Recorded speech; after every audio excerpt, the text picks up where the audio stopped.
WhatsApp ഉപയോഗിക്കുന്നത് കൊണ്ട് തന്നെ നമ്മളിൽ ഭൂരിഭാഗം ആൾക്കാരും ഫോണിലെ സാധാരണ മെസ്സേജ് ഉപയോഗിക്കാറേ ഇല്ല. പ്രതിമാസം നമ്മൾ റീചാർജ് ചെയ്യുമ്പം തന്നെ 300 മുതൽ 3000 SMS ഒക്കെ നമുക്ക് സൗജന്യമായിട്ടുണ്ട്. അതൊന്നും നമ്മൾ ഉപയോഗപ്പെടുത്താറേ ഇല്ല, അതങ്ങ് ഒഴിവാക്കുകയാണ് പതിവ്. എന്നാൽ ഇത്തരത്തിൽ നമുക്ക് ലഭിക്കുന്ന മെസ്സേജുകൾ ഉപയോഗപ്പെടുത്താൻ പറ്റുന്ന ഒരു ഗംഭീരമായൊരു ഫീച്ചറാണ് ഇന്നത്തെ വീഡിയോയിൽ ഞാൻ പറഞ്ഞു തരുന്നത്. ഇനി മുതൽ നിങ്ങൾ ബന്ധുവിനോ സുഹൃത്തിനോ ഒക്കെ മെസ്സേജ് അയക്കുന്ന സമയത്ത് വാട്സപ്പ് ഉപയോഗിക്കാതെ മെസ്സേജ് ഒന്ന് ഉപയോഗിക്കുക.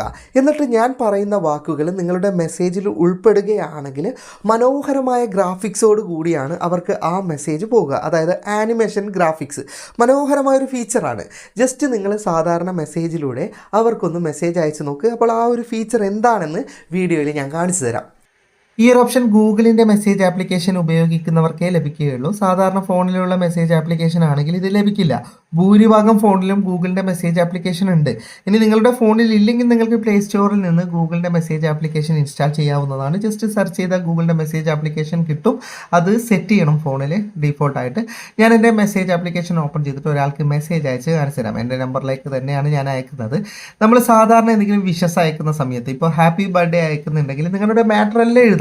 അതിൽ നിങ്ങൾ ഹാപ്പി ബർത്ത്ഡേ എന്നുള്ളൊരു വേർഡ് ഉൾപ്പെടുത്തിയിട്ടുണ്ടെങ്കിൽ ഓക്കെ, ഞാൻ കൂടുതൽ മാറ്റർ ഒന്നും എഴുതുന്നില്ല. ജസ്റ്റ് ഹാപ്പി ബർത്ത്ഡേ തൻസീർ എന്ന് മാത്രമാണ് സെൻഡ് ചെയ്യുന്നത്. ഇനി ആ റിസീവ് ആകുന്നവർക്ക് എങ്ങനെയാണ് കാണിക്കുക എന്ന് ഞാൻ കാണിച്ചു തരാം. ജസ്റ്റ് ഞാൻ സെൻഡ് ചെയ്തിട്ടുണ്ട്. അവർക്ക് മെസ്സേജ് വന്നിട്ട് അവർ ഓപ്പൺ ചെയ്യുന്ന സമയത്ത് ഇതുപോലെ ആനിമേഷൻ സഹിതമാണ് നമ്മുടെ മെസ്സേജ് അവർക്ക് കാണിക്കുക. അതായത് സാധാരണ SMS ആണ് അവർക്ക് വരിക. അത് ഓപ്പൺ ചെയ്യുന്ന സമയത്ത് ആനിമേഷൻ കാണുമ്പോൾ അവർക്ക് തന്നെ ഒരു കൗതുകമായിരിക്കും, അതൊരു വെറൈറ്റി ആയിരിക്കും. ഓക്കെ, ഇതുപോലെ നമ്മൾ അയക്കുന്ന മെസ്സേജിൽ ഹാപ്പി ന്യൂ ഇയർ എന്ന വാക്ക് ഉൾപ്പെട്ടിട്ടുണ്ടെങ്കിൽ ഇതിപ്പം ഞാൻ ഹാപ്പി ന്യൂ ഇയർ എന്ന് മാത്രമേ എഴുതിയിട്ടുള്ളൂ. ഹാപ്പി ന്യൂ ഇയർ അയച്ചാൽ ഇതുപോലെ ഒരു റോക്കറ്റ് പോകുന്ന ആനിമേഷനിലൂടെയാണ് അവർക്കത് കാണിക്കുക. അതുപോലെ നമ്മൾ വേർഡിൽ ഹാപ്പി ദിവാലി എന്ന് ഇംഗ്ലീഷിൽ ഉൾപ്പെടുത്തുകയാണെങ്കിൽ അവർക്ക് ആനിമേഷനോടെയാണ് റിസീവ് ആകുക. അവർ ഓപ്പൺ ചെയ്യുന്ന സമയത്ത് ഇതുപോലെ മനോഹരമായിട്ടാണ് കാണിക്കുക. ഇനി ഹാപ്പി ക്രിസ്മസ് എന്നാണ് നമ്മൾ അയക്കുന്നതെങ്കിൽ ഇതുപോലൊരു ആനിമേഷനാണ് അവർക്ക് പോകുക മെസ്സേജ് ഓപ്പൺ ചെയ്യുന്ന സമയത്ത്. ഇനി കൺഗ്രാജുലേഷൻസ് എന്നാണ് ഉൾപ്പെടുത്തുന്നതെങ്കിൽ റിസീവായിട്ട് അവർ ഓപ്പൺ ചെയ്യുന്ന സമയത്ത് ഇങ്ങനെയാണ് മെസ്സേജ് കാണിക്കുക.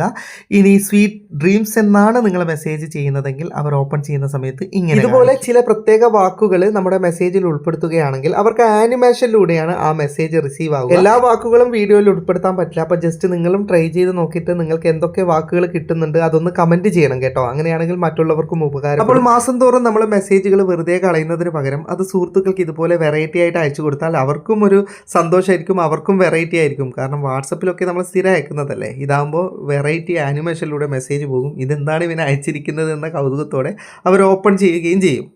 വീഡിയോ ഇഷ്ടപ്പെട്ടെങ്കിൽ ലൈക്ക് ചെയ്യുക, നിങ്ങളുടെ അഭിപ്രായം കമൻറ്റ് ചെയ്യുക. ഒരുപാട് സുഹൃത്തുക്കൾക്ക് ഉപകാരപ്പെടുന്നതാണ്, ദയവായി ഷെയർ ചെയ്യുക. ഇതുപോലെയുള്ള വീഡിയോകൾ ദിവസേന ലഭിക്കാൻ FTM ക്രിയേഷൻ്റെ ഫേസ്ബുക്ക് പേജും യൂട്യൂബ് ചാനലും സബ്സ്ക്രൈബും ഫോളോയും ചെയ്യാൻ മറക്കരുത്.